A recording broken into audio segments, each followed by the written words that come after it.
नमस्कार सांगमाने ओडिया जो ओडिया बो चैनल आपण मानक अनेक अनेक स्वागत। जेहेतु आमे ओडिया आम घर खाଇବା गुड़िक भारी बढ़िया तो से ओडिया घर चलते सांग मैंने प्रस्तुत करवा आज फोटा तरकारी। मुझे किसी सारू आलू को नहीं आई कि सारू को मुझे चारि नूला कर देछि और किसी सारू को दी फाड़ कर देछि कारण डर थिला सीझिब न सीझिब देखुली सीझे न सीझिब से दी फाड़ को अधे करदे को चारि नूला कर देछि। सारू आलू को भल भाव धोई सारापर कड़े दे देती पानी से देदेली जो काटिक रखी सारू आलू तापर देदेली स्वाद अनुसार लुण और हलदी ताक देके घोड़े देली।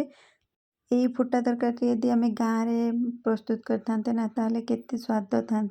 माने खाली फुटा तरकारी मध्य खाई पारते। तापर ताकू घोड़े देती घोड़े सारे फुटीगला घोड़नी काढ़ी से देदेली काटिक रखी टमाटर और बैगण मो पाखे जेहेतु बड़ी नाला मुझे पानी आपण मैंने यही टाइम बड़ी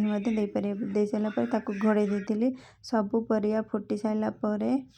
जो पकईली आलू बैगण सारू सब परिया फुटी सारापर आम गैस को टिके कमेद कारण न कमेले ना आमर पानी गुड़ा सब सुखीजे कि परिया सीझी न जो कम मु डरिकी करी ना से पड़ली जोटा को मु सारू को चारि नूला करी सी सीझिनी किंतु जोटा को मु फाड़ फाड़ करी सी किंतु सीझी जाइए। एटी सीझीगला आम सबू परिया को माड़ी मुड़ी देके काढ़ीदबा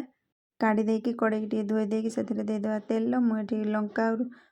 रसुण को छेची नहीं तापर दे देती पंच फुटण एटी जो छेचिक रखी लंका रसुण ताक दे देकी तादे टिके लुण पकई देकी एपट सेपट कर देकी तरकारी पकई देकी संगे संगे घोड़े देवा कारण संगे संगे घोड़िया द्वारा ना बहुत बढ़िया बास्ना रही था तादर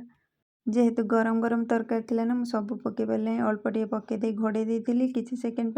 तापर मुझे आउ जो तरकारी थिला ताको पकई देकी गोले गाली देकी सारापर होगला मोर तरकारी। आपण मैंने चाहिए ए टाइम धनिया पत्र पकई पारे बहुत स्वाद लगे। आज रही से खुशी था भल।